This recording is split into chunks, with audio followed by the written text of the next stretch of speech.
இன்னைக்கு நாம ரொம்ப டேஸ்டியான prawn cutlet எப்படி பண்றதுங்கறத பாப்போம். குழந்தைகள்ல இருந்து பெரியவங்க வரைக்கும் எல்லாருக்குமே ரொம்ப பிடிக்கும். நம்ம சேனல்ல நிறைய ரெசிபீஸ் இருக்கு, நிறைய சட்னி வகைகள் இருக்கு, vlogs இருக்கு, கிச்சன் டூர் இருக்கு, கிச்சன் டிப்ஸ் இருக்கு, ஷாப்பிங் வீடியோஸ் இருக்கு, எல்லாமே இருக்கு. செக் பண்ணிக்கோங்க and subscribe பண்ணிக்கோங்க. இன்னைக்கு வாங்க prawn cutlet எப்படி பண்றதுன்னு பாப்போம்.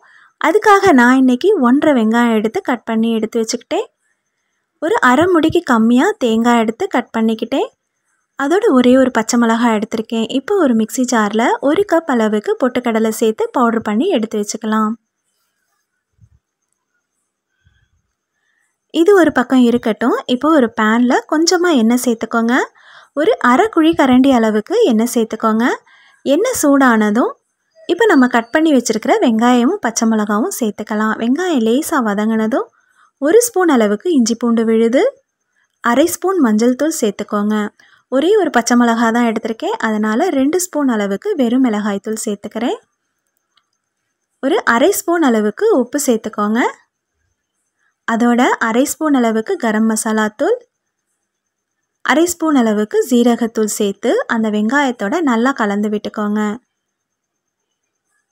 வெங்காயத்தோட மசாலா நல்லா கலந்து விட்டுக்கோங்க. மசாலா நல்லா குக் ஆனதும் இப்போ நம்ம கட் பண்ணி வச்சிருக்கிற தேங்காயை சேர்த்துக்கலாம். அதோட நம்ம க்ளீன் பண்ணி வச்சிருக்கிற எறாவையும் சேர்த்துக்கலாம். இன்றைக்கி நான் அரை கிலோ எறா எடுத்திருக்கேன். இந்த ப்ரான் கட்லெட்டில் தேங்காய் சேர்க்கும்போது டேஸ்ட் நல்லாயிருக்கும் அண்ட் குவான்டிட்டியும் கொஞ்சம் அதிகமாக கிடைக்கும். அதனால தான் தேங்காய் சேர்க்குறோம். வேண்டான்னா ஸ்கிப் பண்ணிக்கோங்க. இப்போ எறா சேர்த்ததுமே லேசாக தண்ணி விட ஆரம்பிக்கும். இந்த தண்ணி நல்லா ட்ரை ஆனதுக்கப்புறம் நம்ம கொத்தமல்லி எல்லாம் சேர்த்துக்கலாம். நான் கொத்தமல்லி கொஞ்சமாக தான் சேர்த்துருக்கேன். உங்ககிட்ட நிறைய இருந்தால் இன்னொரு கைப்பிடி அளவு கூட சேர்த்துக்கோங்க. டேஸ்ட்டு ரொம்ப நல்லாயிருக்கும்.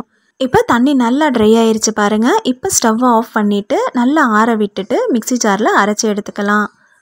ரொம்ப நைஸாக அரைக்க வேண்டாம், கொரகொரப்பாக அரைச்சி எடுத்துக்கோங்க.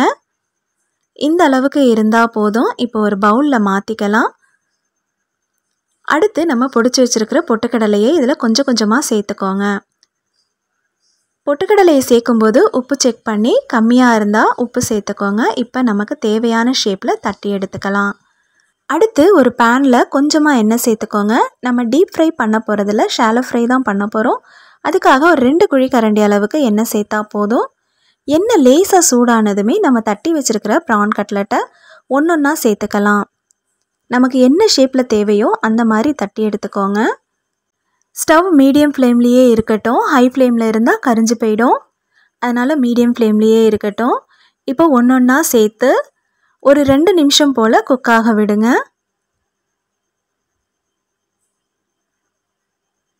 இப்போ பாருங்கள், சூப்பராக செவந்து வந்துருச்சு. இப்போ நம்ம திருப்பி போட்டுக்கலாம். அடுத்து ஒரு 2 நிமிஷம்தான். சூப்பராக ப்ரான் கட்லெட் ரெடி ஆயிடுச்சு. சிம்பிளாக தக்காளி சாஸோட சர்வ் பண்ணலாம். ரொம்ப டேஸ்டியாக இருக்கும். குழந்தைங்கள்லேருந்து பெரியவங்க வரைக்கும் எல்லாருக்குமே ரொம்ப பிடிக்கும். இப்படி ஒரு தடவை நீங்களும் செஞ்சு பாருங்கள். செஞ்சு பார்த்துட்டு எனக்கு கமெண்ட் பண்ணுங்கள். இந்த வீடியோ பிடிச்சிருந்தா லைக் பண்ணுங்கள், உங்கள் ஃப்ரெண்ட்ஸ்க்கு ஷேர் பண்ணுங்கள். ரெசிபி ஆஃப் பானுவை சப்ஸ்கிரைப் பண்ணுங்கள். தேங்க்யூ.